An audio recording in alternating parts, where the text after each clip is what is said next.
across the world's rainbow collection of faith traditions is that water is central. It's about cleansing. It's about healing.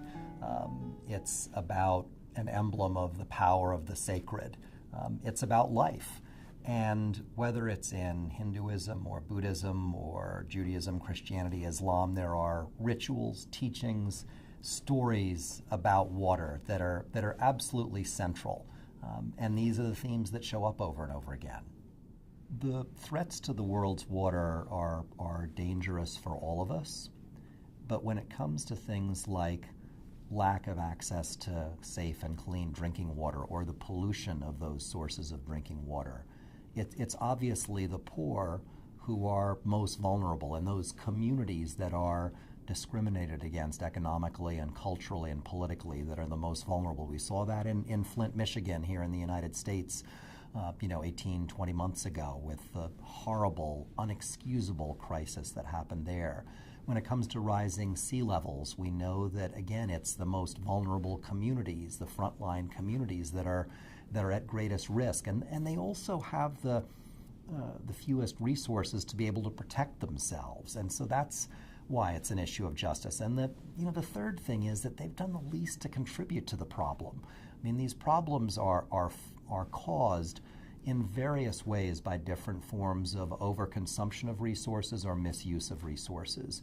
And where that happens at the truly harmful scale are in the rich countries in the world and the biggest industrial complexes in the world, not in the poorest communities of the world.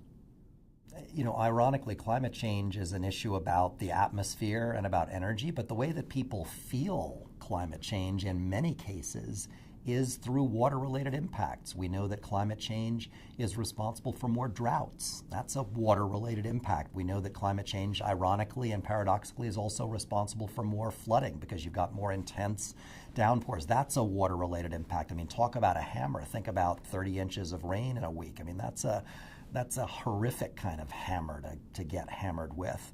When it comes to rising sea levels, again, that's another way in which climate change's impacts get communicated, get expressed, get inflicted through water.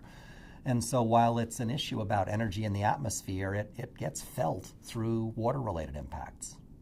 The World Bank president has said that while the wars of the past century have in many places been fought over oil, that future wars are going to be about water. And I think that there's an unarguable truth to that. Imagine, try to survive without water for a day. I mean, we can get by without electric power for a day. It may be inconvenient, but you can't get by without water for a day. And so when you think about growing levels of stress on water supplies around the world, you can only imagine the kind of political and ultimately military tension that that's going to evoke. I mean, it's unarguable that this is a big, big threat that people need to pay attention to. So the challenges that we face related to water look different in different places around the world. Ultimately, they're all related, but they manifest differently. So to a community in China, for example, that's had its fresh water supply poisoned by industrial activity, that's one face of the water crises that we're facing.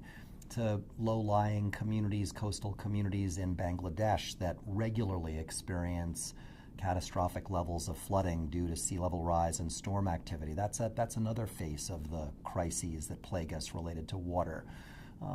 Floods and droughts are two other faces of this. I mean, we've all heard about the droughts that have struck California, the threats to agriculture there, and imagine that same kind of stress for small farmers in developing countries where they don't have the kind of societal wealth and resources to help people adapt to meet those challenges. Flooding. I mean, we heard this past summer, and we hear regularly now with a tragic regularity about the increased flooding, again, a product of climate change that happens because of more severe weather events.